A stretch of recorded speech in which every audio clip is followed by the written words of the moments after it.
Welcome to the Vinny Roc Podcast. Much more than this, I did it my way.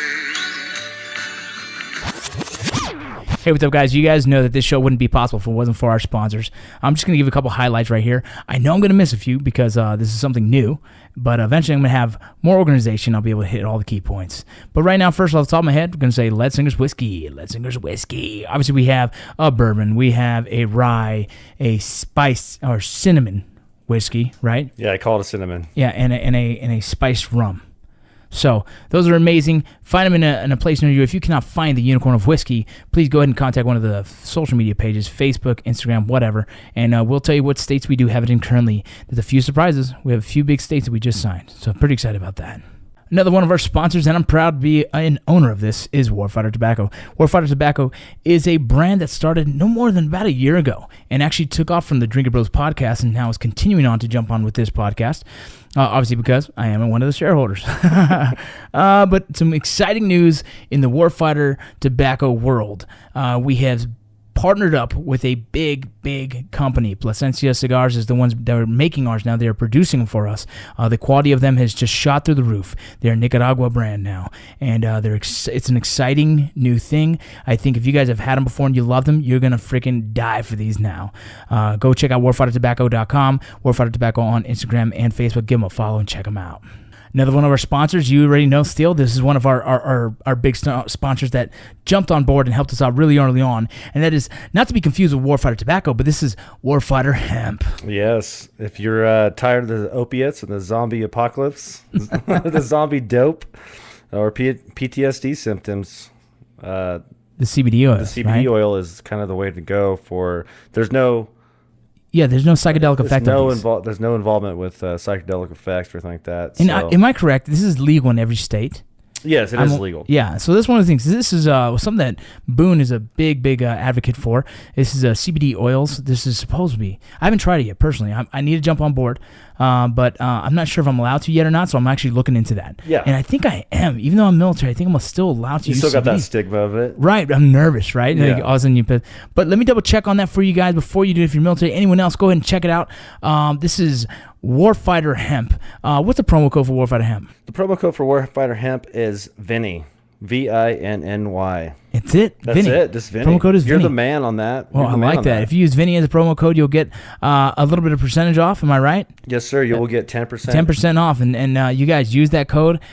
Check it out. Let me know how it goes. I would love to hear some of the feedback on this. Don't forget, that's Warfighter Hemp. Yes, and another one of our sponsors, Article 15 Clothing. You guys know where it's at, article15clothing.com. Check them out. They got women's shirts, men's shirts. They also got some winter line coming out here soon. Check it out. Hey, if you use the promo code Rocco, ROCCO, I'm pretty sure it still gives you 10%. If it does, let me know. If it doesn't, let me know. Our next sponsor is Valor. ValorSpirits.com has a sweetener that is made from the nectar of the agave plant. These guys are two combat veterans, one Marine, one Army, are now just living a life trying to make a business and make it happen. I'm very excited to have these guys on board. If you guys want to check their product, you can find it on Amazon. If you're going to use the promo code, there's the only way you can get it on Amazon. You can use the promo code called Vinny Roc, and that's capital V, capital R. Okay, so check them out. That's Valor. It's not an artificial. It's an actual sweetener. Yeah, it's an actual sweetener, and it's good. It's very good, and it's made from the nectar of the agave plant. I love that. It's you put it in my coffee. Do you? Yeah, it's good. You fucking sweet ass bitch. All right, guys, go check them out. Hey, so this is kind of a little different. I'm not sure if we're even going to air this, but my buddy asked me, what is the difference between leadership in combat and in Garrison? And so I'm not sure if you understand this Steel at all, but Garrison is non-combat. It's pretty much when you're home. When there was no war, it's always Garrison. You're training for war, but you're never going to war. And so it's kind of thinking about that. Like, how do you answer that? I'm not sure. Do you have any questions with that at all right now? Well, I was just going to ask what is Garrison, but... Yeah, Garrison is pretty much... you can just say, yeah, I don't even know. I guess that's kind of the easiest way of saying it, is non-deployed. So, I mean, but you're training for war while you're there. Well, when you're in the military, you're always training for. That's what a military essentially. Engagement. Right. It's. So imagine before the war. Before the war, people were always training for the war or a war or conflict, right? And so infantrymen, even in times of non-war, are training for war, right? Yeah, well, my brother was in the military, in the army during Kosovo, though, right? Didn't he catch Kosovo? Yeah, he was in Bosnia. Bosnia, yeah. Right, and so pretty much essentially what you do is you train. It's just training. But a lot of that's called garrison. So here's what, just going to get right to it. What I know is this, is what training is, and everywhere in training there is a textbook, right? There's some, in the military they have these FMs, it's called a field manual. In the Border Patrol they have some kind of SOP, a standard operating procedure, right? And so these orders are all created to make sure that training is standardized across the board. So all infantrymen are trained to the textbook standard. Now, before there was combat, all you had was this FM, right? All you had was training, but without real-time experience. You see what I'm saying? Yeah. And so that's where this argument for me... It's like you're practicing every day, but never playing a game. Right. So it's just think of baseball. Practice. What's baseball practice? You got hitting practice, you got throwing practice, you got pitcher's practice, you got fielding practice. What does that correlate to a game? It fucking doesn't, right? Like very little things, very little techniques get perfected in practice. I believe practice makes perfect, they say. But essentially is playing the game is where you really iron out all the wrinkles. Oh yeah, all the details there. Right, and so that's something interesting to say. Here's what I think. Garrison leadership is a funny thing in the military. Let's just focus with the Army because that's what I did. Garrison does a lot of marching, does a lot of DNC. DNC is drill and ceremony. The reason why drill and ceremony essentially was created is to be able to move a large unit from one place to another in an organized fashion, right? And so for some reason, the military got so engulfed in this concept that like you had to walk everywhere with your platoon in this manner. Now, what this does establish is some kind of organization. It makes the units look sharp, but it also establishes unit cohesion as well as morale, they say, with cadences and whatnot. But it's also some form of discipline. To be good at DNC, there is a fine-tuned discipline that needs to happen. The group of however many individuals has to walk in step. Left, right? You see what I'm saying? Yeah, because if one guy gets out of tune or doesn't follow along, he's going to be the weakest link. Right, and essentially it can ruin the whole pattern, right? If one guy's off step, the rest of them behind him are on step because you're usually on step with the guy in front of you. And you can tell who's the one that's out of pattern. Exactly.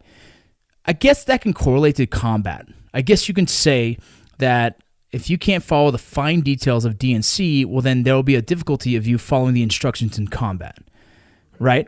And it's probably what the military was really getting at. Like, look, what you do in training, you cannot create the real stressors of war in training.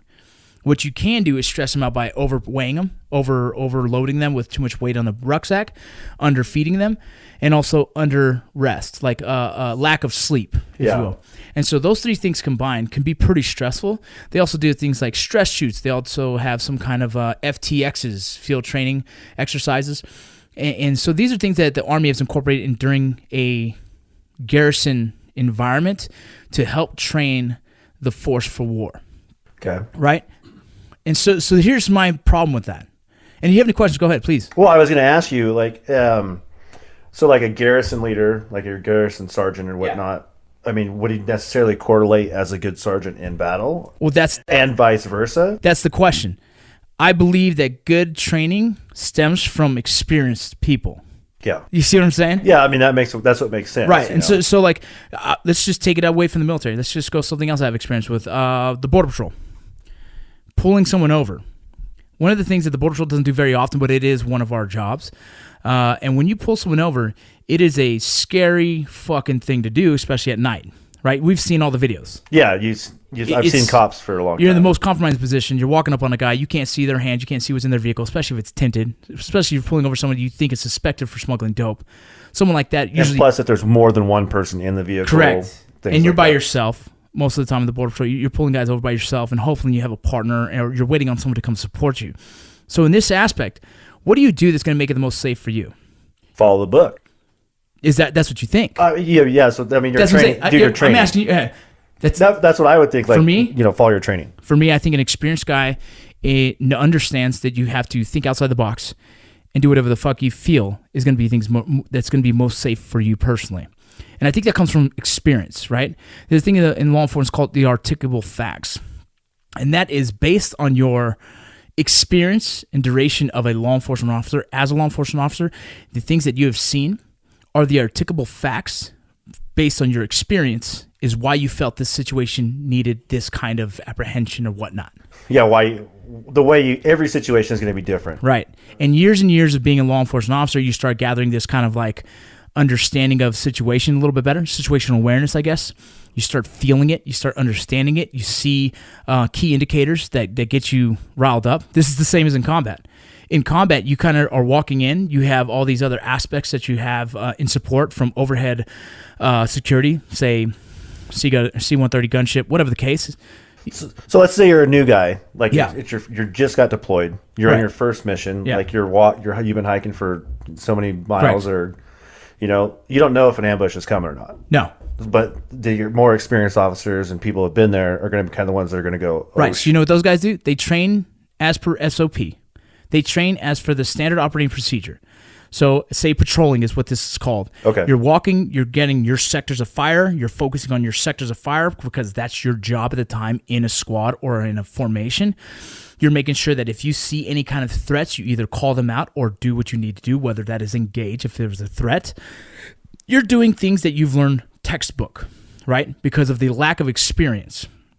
What your squad leader is probably doing is reading it, looking around, smelling, identifying things that he knows and what he's seen based off experience and can make a better decision than someone that only understands the textbook training.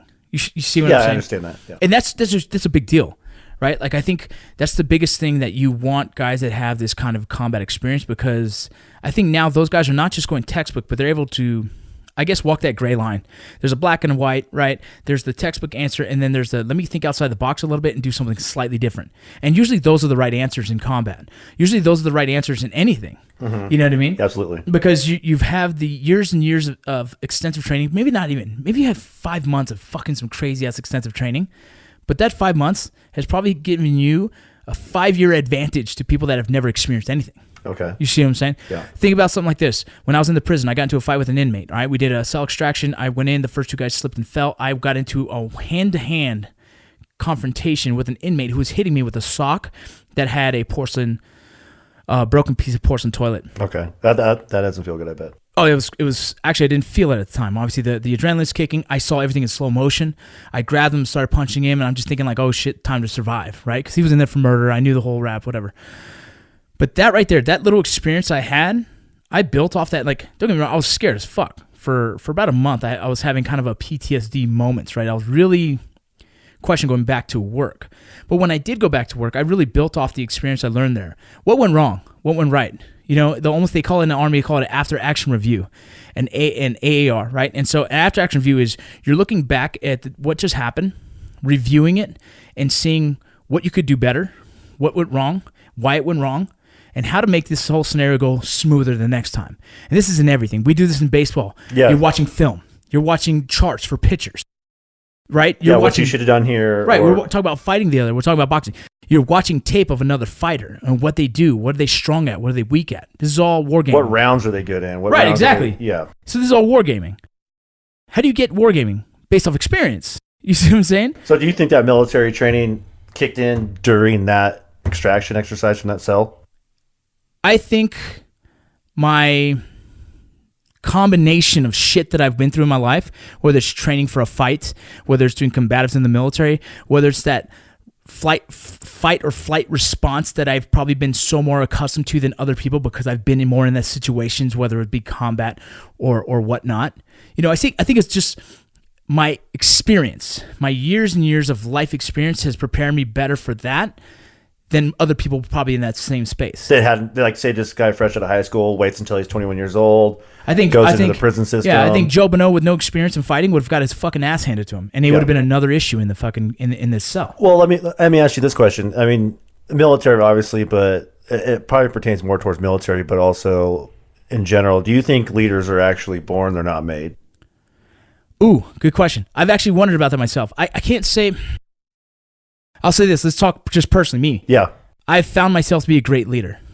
Yeah, you're definitely had that. In a group, if you're in a group of people that would be considered leaders, you'd be one of those people that would still be the leader of the group. Or I know when to follow because I feel like there's someone that's better leader, more experienced than I am. You don't have that bravado. Right. No. There's not an ego when it comes to leadership. You have to allow the people that are more experienced in whatever situation it may be, let them run it, right? And if they're not willing to, then someone has to step up.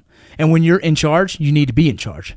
A lot of people don't know that I've got the leadership award in several different schools in the military, also in the Border Patrol. So I have a lot of leadership awards, and part of it I believe is a miscongeniality award. Like people just like me and they vote for me and saying, "Hey, you're a good leader," right? Prom king, right? Exactly. Just shaking hands. That's a true story. Yeah, shaking hands and kissing babies, right? But the other part is like I understand people. I understand what makes them tick. I understand that every individual is different. I've talked about this with raising kids. I talk about raising kids and raising soldiers, the same thing. My quote is, if you raise your kids like you raise your soldiers and you raise your soldiers like you raise your kids, you'll never go wrong.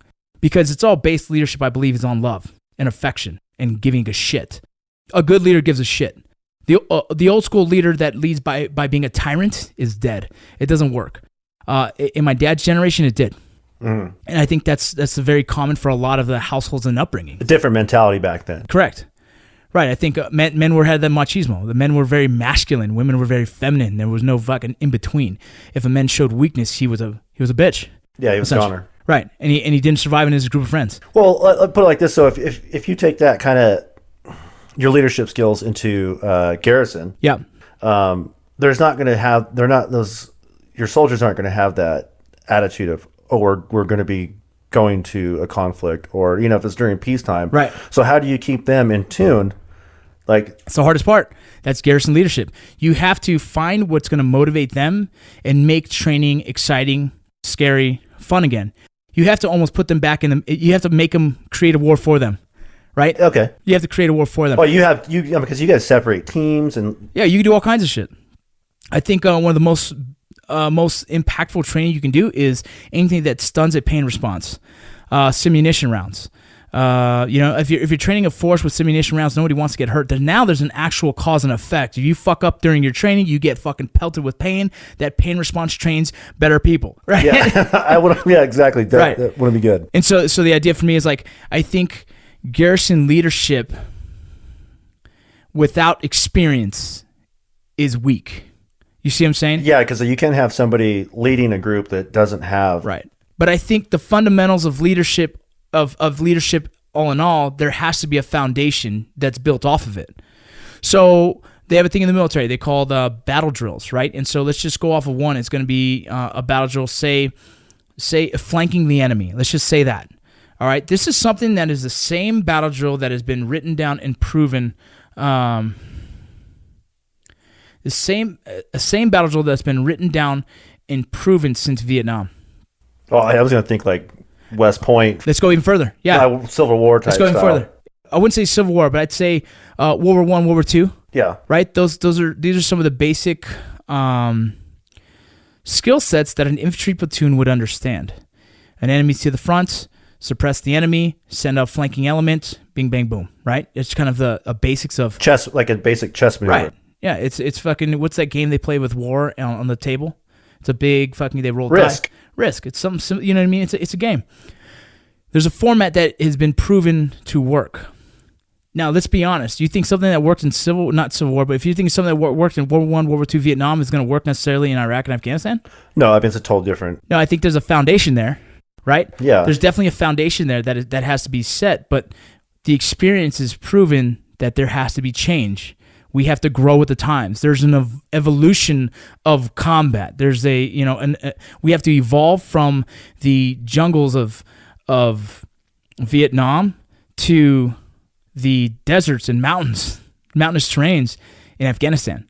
And so this is where it bothers me is there's a lot of guys that in classes I've had, in courses I've gone through some NCO development courses, and guys are like, well, this is how you're supposed to do it. And I'm saying, and I'm the guy that had combat experience, like all my Ranger buddies had combat experience, and some of these guys in the NCO development courses didn't have combat experience. They just weren't fortunate enough to go yet. I was just going to ask you that kind of question, like how you as a soldier or as a platoon or whatever felt when you had a guy that was fresh out of college or right. Well, it's scary. He's scary. I'll finish. He could be number 10 in his class. I'm going to finish this, and we'll go jump on that because that's what an officer is in a Ranger battalion, and a PL they call it. So let me. So I've been in this course, and I remember this combat engineer's never been to combat, but he's been through all the training, right? He's been through the textbook training. He's saying like, well, and the question was, what do you do if a young Haji kid, right, an Afghani, comes to your car, comes and tries to split your convoy, and your convoy, it's a pretty big deal. If somebody splits your convoy, there's a chance that you could potentially be compromised and possibly an IED of some sort. Right? It could be a setup for something. You're at war, right? We understand war is a fucking ugly thing. War is a scary, unpredictable motherfucker. And in my platoon, the answer was always, if we have to, you take out the threat, you continue on with your mission, right? It's just a mindset that a lot of guys have. And you have to, why? Because we all want to go fucking home. Well, yeah, another thing is, I was just thinking, the first time, if, let's say, he was stopped in the middle of the road and went like this, right? Some people, the first time seeing that, they might stop. Right, and understand, like, people have also used that for decoys to set up ambushes, IEDs, right? And so it's like, and my mindset is like, dude, if something like that happens, and we're on a convoy going to a mission, and this is known based on experience, that is a threat and is potentially a setup for an ambush or whatnot, you can engage to create either warning shots or lethal shots if needed. And this kid's like, oh, is that what you want to do? You just want to kill everyone because then you're going to fucking get UCMJ action and go to prison? I'm like, the fuck are you talking about, bro? Like, have you ever been a combat? No. I was like, well, then you don't understand the difference of what training represents and what real-time war experience is. You can't see that war in the textbook. Dude, there's not. There's this equation that's not there. The human factor. The variables. Yeah, the variables of the human factor. That's a good point. The human factor.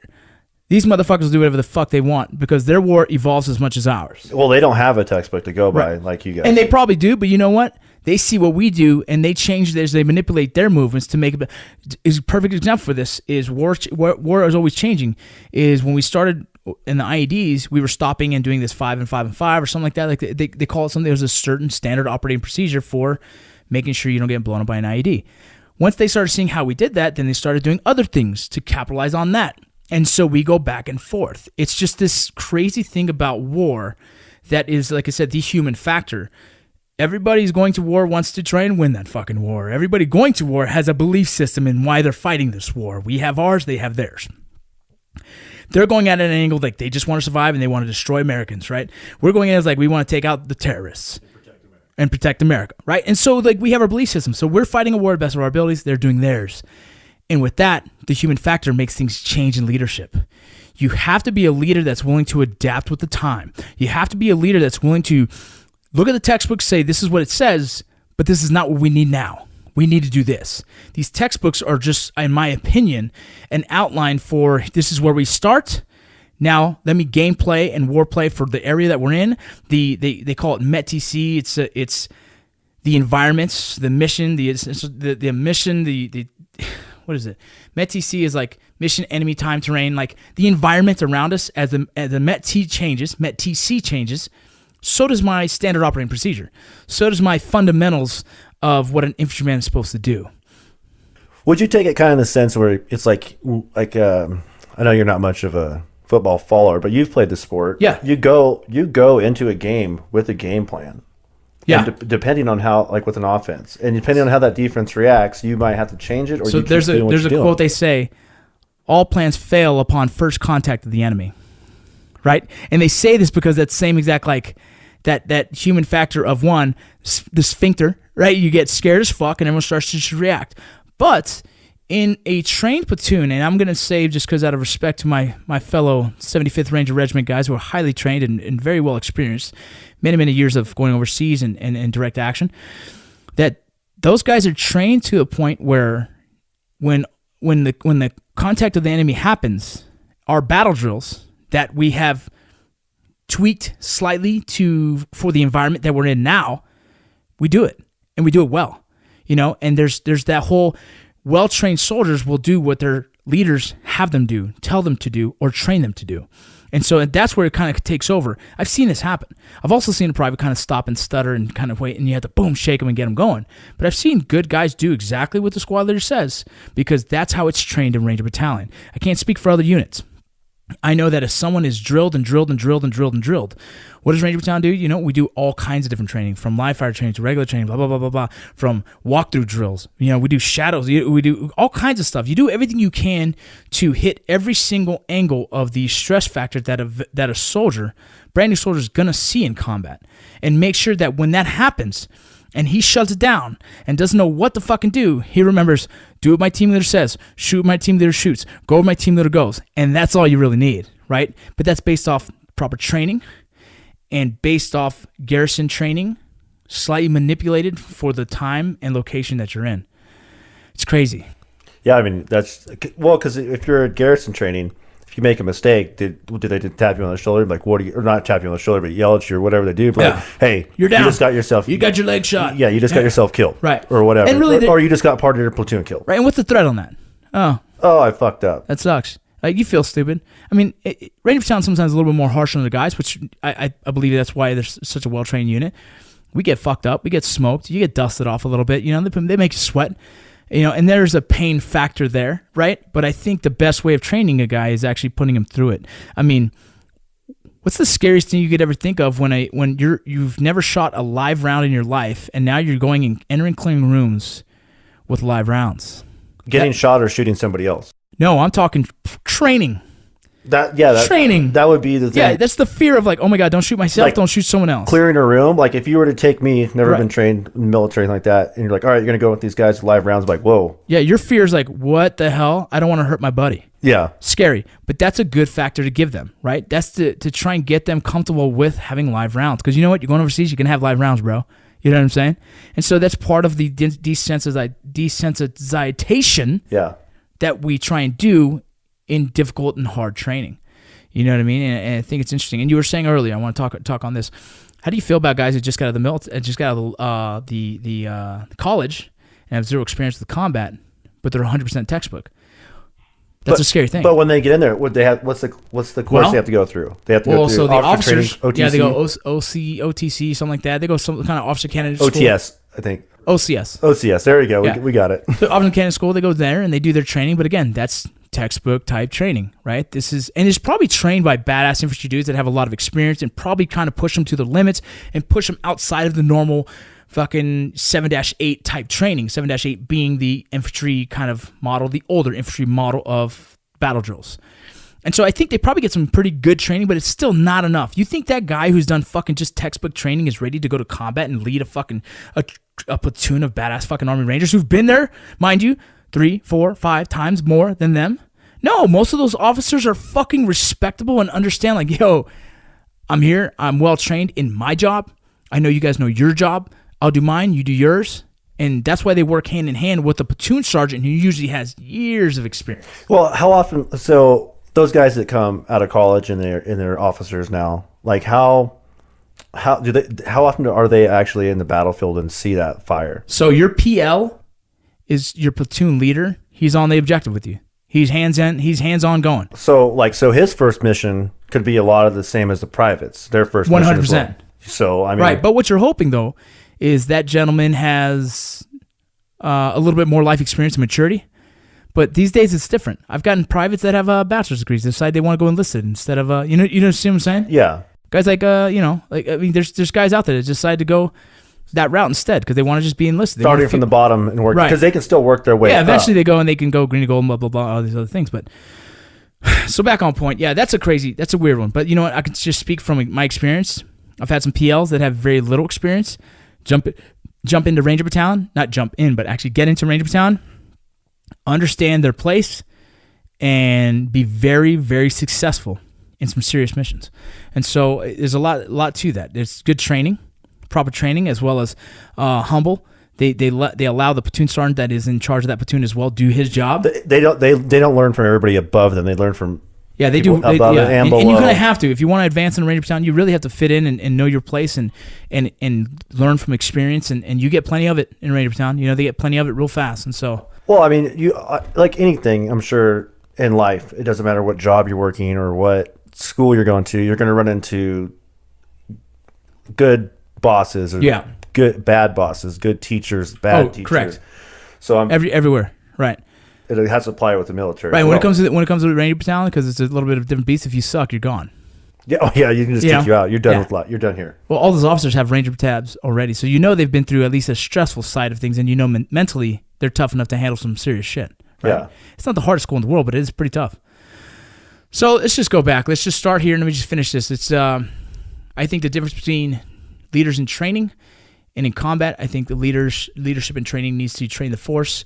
They need to make sure that understanding a textbook is just textbook and trying to find ways to train their soldiers, add the stresses of combat, because essentially what you're doing is training them for combat. There's no other reason to train, right? You're training them for war. You're training to do their specific skill set in war.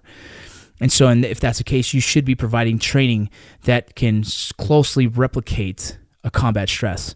Now, I was going to ask you this other question too. Being a leader, you have to know everybody's job, right? I mean, from the guy, correct, from the very bottom all the way up. You pretty much do every job in the military yourself by the time you get there. You should be. Like a lot of, as an infantry rifleman, there's a rifleman platoon. You should be doing every job a rifleman has to do, from a rifleman to a grenadier to a saw gunner to, you see what I'm saying? Yeah, because if you're in that point where you need to, if something changes, like right, the flip, the you should. Flip. Not everyone does it. Some guys skip around things in that, but all reality is that you do your best to know every single job that is in the platoon. Being multifaceted. In your squad, right. Well, as a good leader, I think a good leader should train several levels below him. I would expect that brand new private would know exactly what to do. If I got shot in the room first, and God willing, it is always me that gets shot in the face first before any of my soldiers, my kids, right? I would hope that he knows my job to a T. To a T. Grabs the radio, fucking continue, Charlie Mike, continue mission, right? And you should train your guys like that. I believe everyone in the platoon should understand the jobs.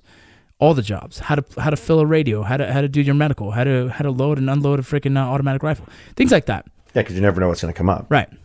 And so, like I said, in training, I would hope that a training leader trains his men as close to replicating combat as possible, and understanding that the foundation of your FMs, your field manuals, is just a starting point of what really needs to happen in training. The stressors need to be there.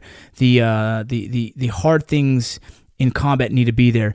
Your realistic medical training needs to be there. It has to be a high stress environment for them to feel comfortable when it actually comes down to combat. I think your combat leaders understand that. I think combat leaders who have experience understand it even more. I think combat is one of those things that, I wouldn't say all rules go out the window, but it can get to the point where you just got to do what you fucking have to do. That is not written in any kind of textbook. That is a fine line to walk, the gray line, and you do what you have to do to be successful and complete your mission, whatever it may be that day. You see what I'm saying? Yeah. So that was a quick one. Just want to throw it out there. This is actually for a buddy of mine, and this is my thoughts on leadership in a garrison unit and leadership in combat. Hope you guys enjoyed it. All right, guys, so if you've listened to that first part, that was actually a recording we did for a buddy of mine who was asking me my opinions on that. And I thought it'd kind of be a good podcast. I wasn't sure, so we went ahead and recorded it. But there's one part of that I want to elaborate on, and it's the part where I talk about good leadership. It really is how much you love and respect, and as well as the affection you have for your teammates. And when I say that, some people probably didn't understand what I was saying, or could, I guess, probably want me more elaborate on that. Yeah, definitely, especially if you're not the kind of person that understands it as well as you do, or if you've been in the military type deal. Right, and so, I said the quote that you raise your kids like you raise your soldiers, and you raise your soldiers like you raise your kids, you'll never go wrong. And what I mean by that is that if you go at leadership in a manner where that you actually care about the individual, you care about their well-being, you care about how successful they are, and you train them to do your job in the military, I think you're going to be considered a very good leader. Having people respect you and keeping that respect is really what drives the force to want to please you, want to impress you, make you proud. It really is like a father-son kind of feeling, that when I've done something good in the military, or I work hard for. I remember like we do these stress shoots, you know, and Sergeant Braza, you've seen the video with me and Matt Bass talking about Sergeant Braza. I did a stress shoot in Afghanistan before, and it was also shooting with putting demolition to a door, and we're doing it for time. And me and my buddy, we won. You know, our time was the fastest, and I believe his name was Kilpatrick, my buddy that was with me.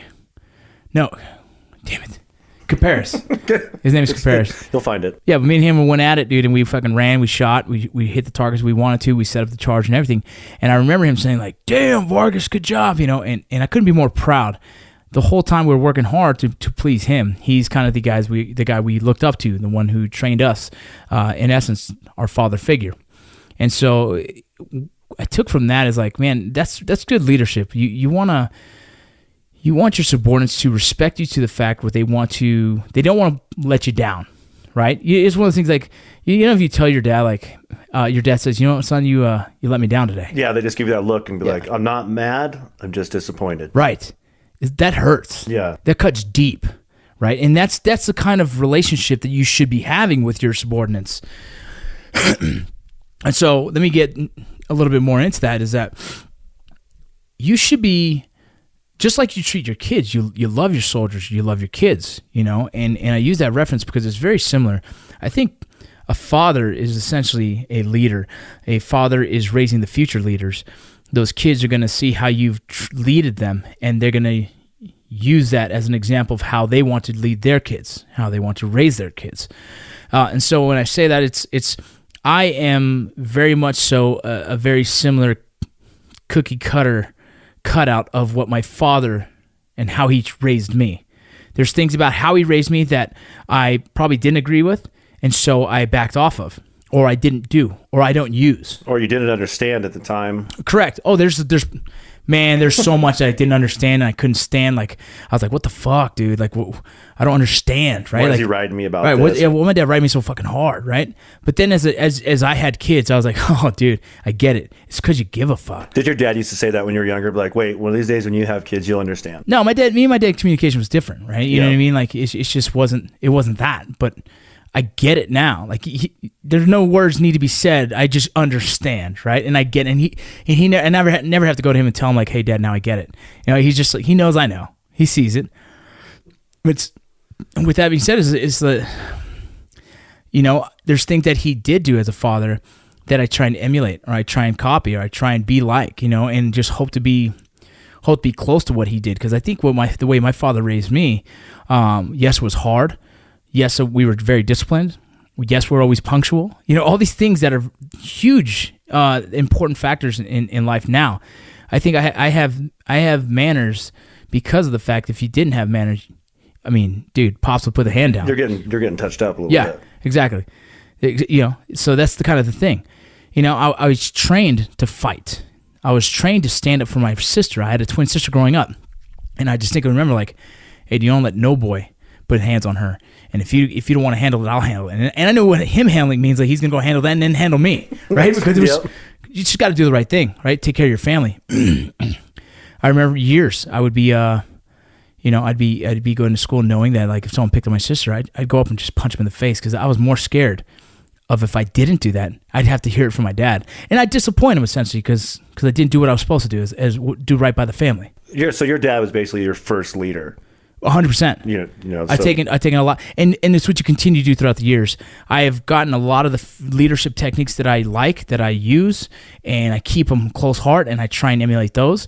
A lot of the bad leaders out there, like the tyrants, the guys who just smoke you because they fucking have an insecurity issue or whatever the case, fucking throw those out. Like, fuck that. That guy sucked, right? And it sucked. And there's probably some bad fathers, leaders out there as well that people are like, fuck that. I'm never going to be like that guy. You know what I mean? I think we all know that is. Like, the odds are. We all know who the people in our lives that we've picked out. Like, I'm not going to be like that. Exactly. I'm not going to be like that asshole, right? But I'm going to be like my dad. You know, I want to be like my dad. And there's things about my dad that I do that he didn't. My dad wasn't the most affectionate when we were younger. As we got older, I think he softened up a lot. When he was younger, he was just really just very machismo individual. He's a Puerto Rican man growing up in a Mexican hood.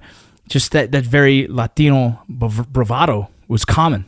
And so I think he loosened up. By the time I had my second daughter, I saw a whole change in him when it comes to grandkids, right? You're like, Dad, you know, if I would have accidentally smacked you in the face while you were sleeping, I would have tasted the wall. Yeah.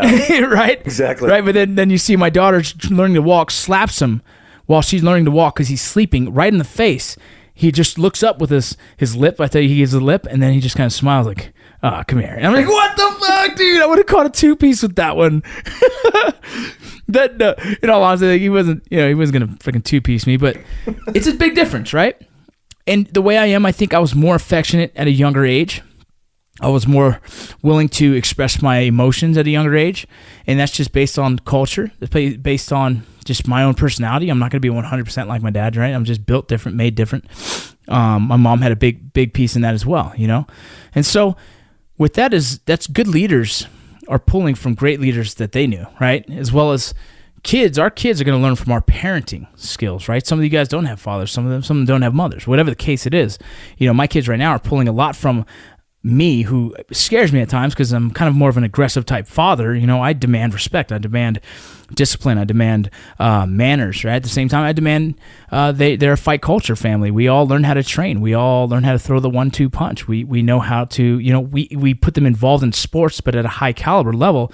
So they are stressed out. They are losing quite a bit, right? And that's good. We're not building, like we said before, we're not building, you know, the victims of this world. I'm building the solution solvers, right?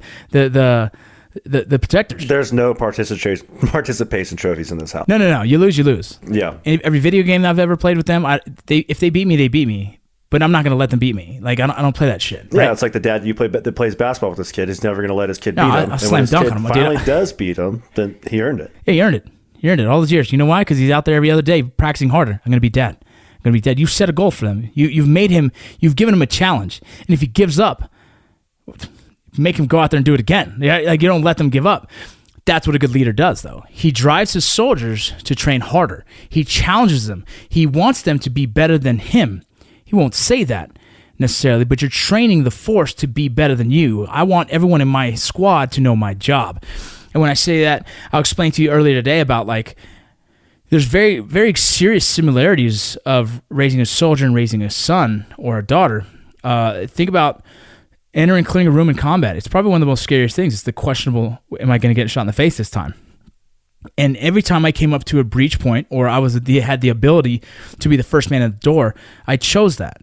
And I chose that for the reason, like, I would rather me get shot in the chest or in the face than any of my soldiers beneath me. I'd rather me go than have to live a life knowing I've seen one of my kids, per se, go. My soldiers, guys that I trained, guys that I've raised in the military.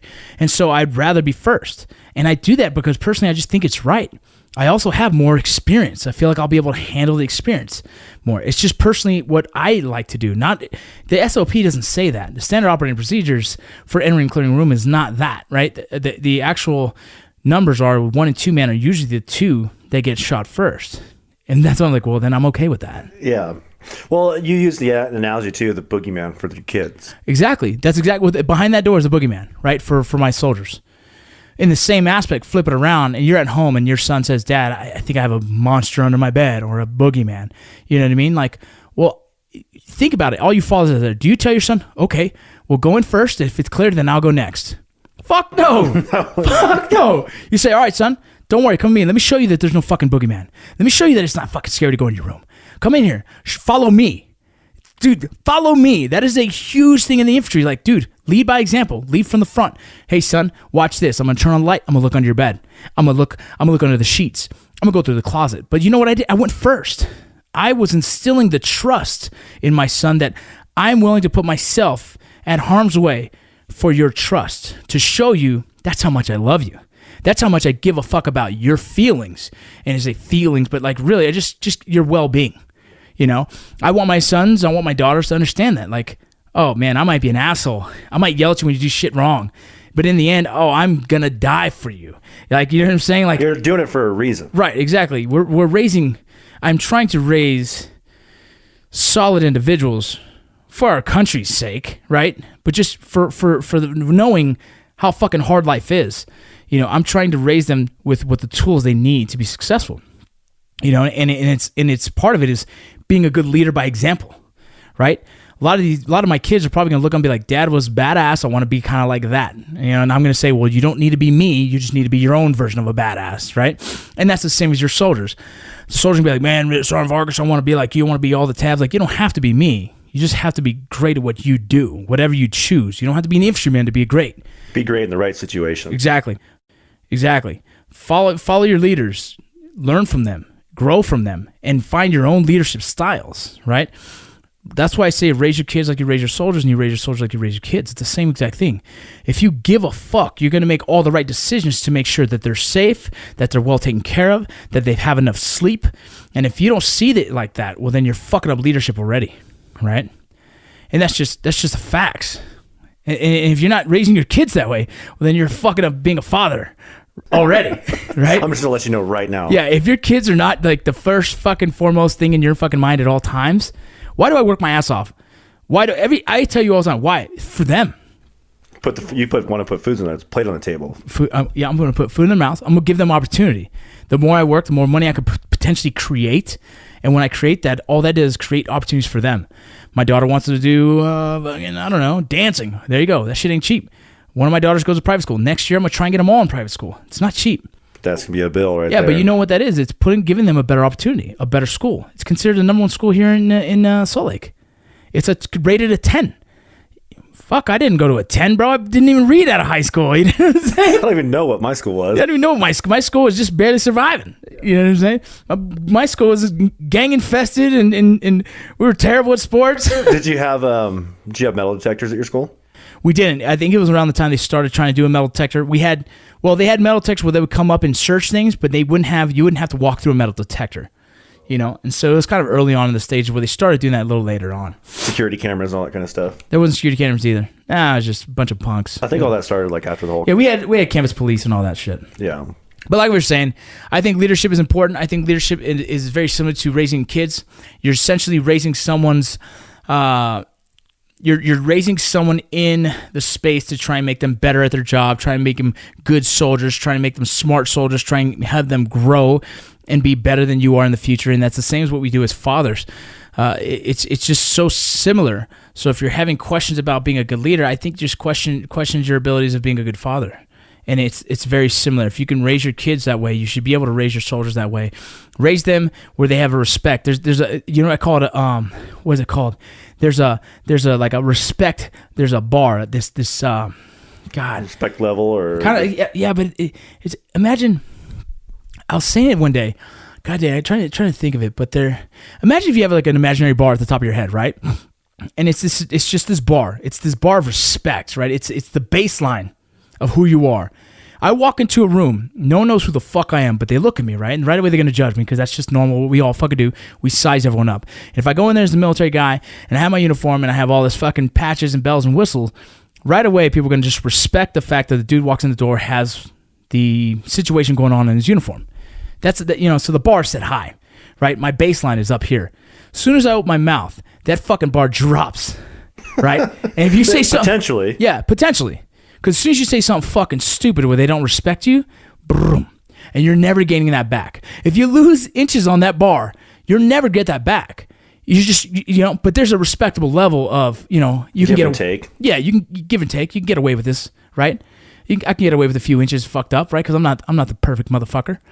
But the fact is, if I go and tell him a lie, I had a drill sergeant one time tell a soldier, max range on a 203 grenade launchers, 800 meters.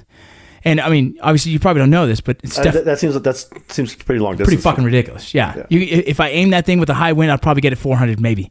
And I don't even think that. I think that the max range on a 203 is like 300, and that's like fucking. You're wishing you got that, right? That's when you're launching it at a 45-degree angle. Yeah, if you're throwing it like remember the movie Wanted, where you're just kind of throwing the. Right? But the point is like. There's someone in that room that knew the answer and was like, oh, fuck. And that drill sergeant's fucking bar just dropped dramatically, right? They're like, okay, he's a fucking liar. That leader's a liar. Fuck him, right? What if happens when you walk in that room with those guys? Yeah. And all of them got the same patches. But because then now you have to maintain it because everyone has a respect for those guys, right? You have respect. Dude, anyone that walks in the room, you have to give them respect. It's part of it. Just stop being a manly-ass asshole. Yeah, don't be a dick. Yeah, don't be a dick. just don't have a fucking ego, because people that have egos are fucking assholes, right? They're just idiots. Yeah, and you can point them out a mile away. Right, and just walk in the room and be cool. But as soon as that dude opens his mouth, it's whether he keeps that fucking respect level or it dumps to the fucking shoes, right? You know what I'm saying? And that's the problem. You can dude, I feel that way all the time. I don't size up a room on someone's looks. I've done that for years and it doesn't work, right? Because you don't know. You got a guy that looks like Chuck Liddell, has a little bit of pot belly, kind of white trashy, and then knock you the fuck out, right? Easily.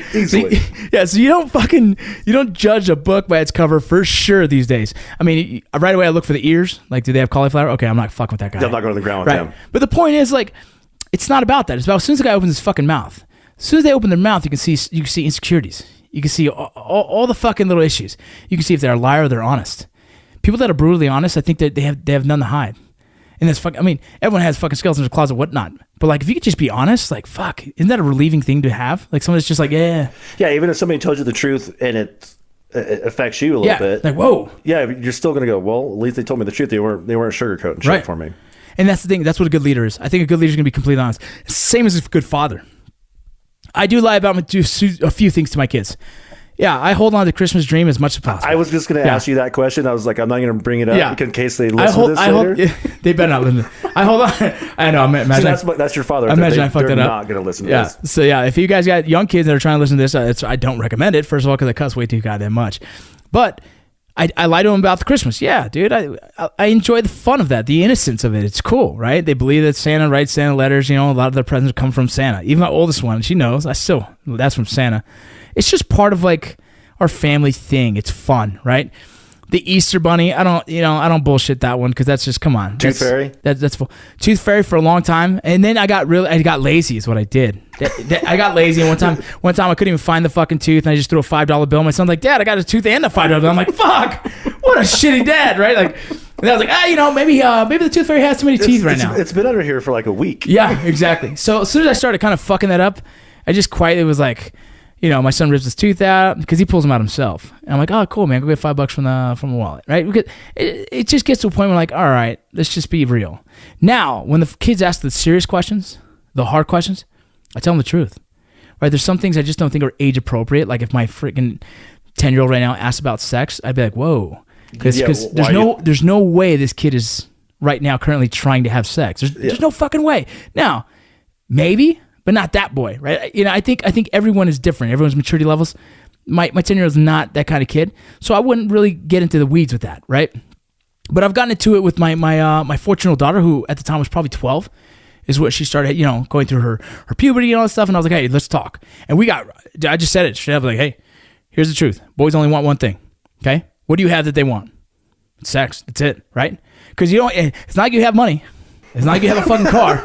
You know what I'm saying? You don't got money. I don't got money. Yeah. None of us have money, right? It's not that you have a car, right? It's there's no other reasons but for that, right? Because let's be real, boys from 12, probably from 10, but 12 on up, really only think about one thing for a lot of your years, And so when a boy's coming up to a girl, they only want one thing. And so you have to teach them that, right? But if my daughter didn't hear it straight from me, she was going to learn it from one of her fucked up ass friends. Exactly. Right, and that's not good leadership. No. Right? That's not good leadership. Imagine if I let one of my soldiers learn how to breach from one of his other knucklehead friends to just learn from someone else. Yeah. Well, they said you should do this. Yeah. Well, I heard you could do it. And they come back with 2 fingers, and you're like, fuck! I seen a magazine once. Right. Stayed at Holiday Inn last night, And that's my problem. Like, I'm a YouTube expert, right? No, fuck no. You should learn sex from your friends. You should learn from your fucking parents who's going to teach you the right way. Like, and here's the thing. I always validate everything with like, listen, you think I'm full of shit? You think I'm bullshitting you? Google that shit. Let's go look at it online. Google challenge. Yeah, I am tell her, like, look, not everything on the internet is true, right? But I'm telling you right now, if you want to go to some legitimate sites, we can get down and dirty on reading everything you want to know about whatever, right? I don't care if the question is about, we have this question quite a bit, God and science. Yes, we do. And I'm like, this is a tough one, right? Because I'm not going to persuade my kid to be what I am in faith. I'm not going to tell him, like, you have to be Christian. No, I'm not going to tell him that. I'm going to say, hey, research it on your own. Do what I did. I asked a lot of questions. And then I had my answers. And that's what I did. And I tell them the same. But that's why is that? Because that's good leadership. I'm not going to fucking tell you, hey, do what I do because that's the way it's always been done. That's not fucking right. This is what I do and why I do it. If you find another way to do it better, go for it. If you find another thing that you think is better, do it. That's fucking good leadership. It's like Matt Larson, one of my favorite combatives instructors ever. He's one of the guys who created helped create the Army Combatives program. And I've gone to karate classes, to freaking Krav Maga classes, freaking jiu-jitsu classes, boxing classes, everything. I like to explore that shit. And he's the one instructor that I've met that says, here's how to throw a proper punch and technique. This is how it looks, right? And this is why, right? The balance is on your foot, this is that, your hands are doing this. He goes, but if you throw a better punch this way, fucking do it. Yeah, it's like... fucking do it. If you got this... It works for you. Yeah, if you got a magic uppercut that comes from fucking your ass cheeks up to your fucking neck, do it. Knock the fucker out. If you got an arm bar that somehow you could slip it in by being on your fucking back of your neck, then goddamn do it. But that's the truth. It's like, that is the best leadership advice from a combative instructor I've ever gotten. It's like, dude, here's just what I can teach you. Here is the kind of the foundation of the proper punch. But if something works for you, fucking do it. And that's the same, I think, in anything. If a leader is not willing to accept the fact that he is not the end-all, be-all of all answers, it has to be like, hey, this is what was taught to me. This has been efficient. This works really well. But if you could think of a smarter way of doing it, if you could think of a way that's safer, whatever, faster, more practical, well, let's hear it. By all means, yeah. By all means. And that to me is important in leadership. And I think that comes from leaders who are not egotistical, that are not insecure, right? That are just willing to just improve the force, you know? And I want my family to be the best fucking family I can possibly have. And so I teach them in that manner. Well, there's got to be a lot of times too. I mean, your daughter's 14 now. You got 6 kids that you probably had to question your leadership abilities when it came raising kids. All the time. I questioned what I did in the military. I questioned if I leaded them right. If I cared too much. You know what I mean? There was guys that had no money and they didn't have a place to stay. I let them stay at my place, right? There was guys that, there was a guy that went AWOL. Before I got out, my one mission for my personally was to get him back in and chapter him out the right way. He didn't want to be in, fine. Let me get you out the right way so you're not running from the fucking law your whole life. There's things I did that I question, like, man, was that right? Was it wrong? You know what I'm saying? Same as parenting. Like, fuck, dude. There's times when I've had to spank my son. And then you sit there and like, man, like, did I really have to? Am I doing it right? You know what I mean? Fuck, I don't fucking know. There's no fucking rule books here, man. Should I be spanking my kids? Yeah, but you know where it came from? You know where it came from? My fucking heart. I gave a fuck. I did that because I know what path they potentially are taking if they continue this route, right? If my daughter lied to my face and I fucking took her phone from her, I fucking yelled at her and I freaking told her blah and I freaking threw her to her room. I said, go to your room and stay there and you're grounded for your fucking till the rest of your life, right? And then like until you're 18. Yeah, you're grounded till you're 37. And then it like a couple days kind of calmed down. I was like, did I go too much? You question everything. I AAR'd myself, right? I gave myself an after action review and said, all right, maybe not. I talked to my wife. I say, what do you think? Was I too harsh? You know, sometimes she's like, I think you a little were. I'm like, fuck, really? Okay. But you know what I do? I go up to them and tell them. I'm okay with being fucked up. Dude, there's no answers for this shit. There's no fucking straight up, this is the right way of doing it. Every fucking kid is different. Every personality's got him different. So I go up to my dad and be like, look, my bad. Like, I got a little mad. Maybe I was wrong. We need to fix this, right? Like, you're not going to lie to me ever again. Now, I know I got really fucking pissed off and I probably broke your fucking phone because I paid for it anyways. You know what I mean? My phone. I paid for it, so I can do whatever I want with it. But it's like, but you know what? I'm going to get you a new phone. My bad. Can do the right thing and we won't have this fucking problem again. But if you do it again, game on, right? I'll remove you from everything that you freaking feel dear to your life. You know what I mean? You won't be going to volleyball games. You see what I'm saying? But it's like, yeah, dude, I question the fuck about what I do, man. But like, I think if you give a fuck, you're going to question every movement. There's days and weeks I go to sleep thinking like, man, I don't know if I'm doing this right, you know? But you know what I'm doing? At least I'm thinking about that, right? At least I'm questioning it. You're working for it. Right. Every time. Same thing as you should as every leader should, like, dude, are these guys getting taken care of the right way? Am I giving the best of my abilities to do that for them? If your answer is like, it's all in your heart and you're giving them everything you got in your heart, then you should be good, right? You should be good. And the other thing I want to talk about is like, real quick, I got to go pick up my daughter right now anyways, but the crazy thing is like, people didn't understand why transition was so hard. It's because for me, when I went overseas with my soldiers, they were everything. I wouldn't even put up pictures of my kids. I wouldn't put a picture because I didn't want to think of that life. I can't get back to that life until I'm through with this life. So my deployment was a whole separate fucking life, right? And the guys to my left and my right, I was in love with. and not in a romantic way, but in the most emotional, fucking connected way possible. The camaraderie was so strong that I gave a fuck about everything about them. How are they feeling? Are they working out? Are they staying hydrated? Are they mentally prepared for what we might need to do? Are their morals up, right? Do we need to just do some fun fucking joking, right? Do I need to fuck with them a little bit? You know what I mean? Do we need to just play video games? Do we need to just work out? Whatever the case is, right? I thought about them so much and so profound. I was there. I was trying to train with them as much as I can. I was trying to fucking just hang out with them and just bullshit, right? I was trying to build the family cohesion to be so tight that on missions, it felt just like that. Like there was no doubt and question what we were doing. We were protecting each other. So we can go back home to that other life that we've grown accustomed to as well. And so when transitioning back home, it took a few weeks to let go of that family and I guess welcome your actual family.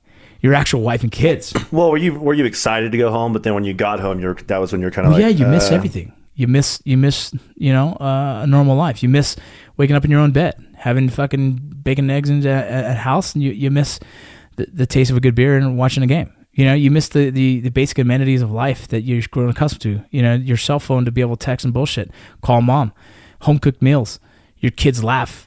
You know what I mean? You do miss those things, but I try not to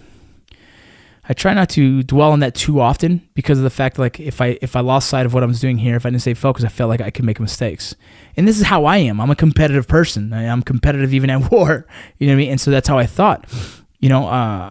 It took a while for me to accept the fact that when I got home, I'd have to cut off time with my guys and be home to the real stressors of life. Well, when you did get home, when you were on leave or whatever, were you constantly texting your guys? The ones that were home. You check on them. You check on them time to time. There's still that relationship there. I'd play online sometimes with them and shit and bullshit, but you have to disconnect at one point. You have to just allow yourself to be in the moment with your family, with your kids, and be a father again, right? But the hardest part about being home is that there's so much more shit to deal with, right? There's relationship issues. There's freaking parenting, all the stresses of being a parent. There's financial issues. There's fucking just life. Life is all back at it, and you have to worry about it all again. And that's going to kick you in the ass. Yeah, overseas, I didn't have to fucking worry about that, right? I don't have to worry about the bills. I just kind of like, I know the paycheck's in there. They can figure it out. Yeah, handle it. You can handle it. And so auto pay. Yeah. All right, man. We cut this a little bit longer, but I hope you guys enjoyed it. We got to go pick up the kids, and then we got softball tonight. I'm excited. You're going to try to hit. What are you going to? I'm going to hit a home run. I'm hitting a home run today. That's all. If you go 1 for 4, you're going to be fine with it. As long as no. I'm going to try and go 2 for 4, at least 2 for 4, but 1 home run. That a boy. There we go. That's goals right there. That's goals. Set them high. Hey guys, I hope you liked the podcast. This one's a little different because we kind of chopped it up into 2. We got another one coming for you here soon. We'll probably record it this weekend. Yeah. I don't know. But again, thanks guys. Take a look at some of those sponsors and just appreciate you guys supporting what we do. All right, take care. I did it.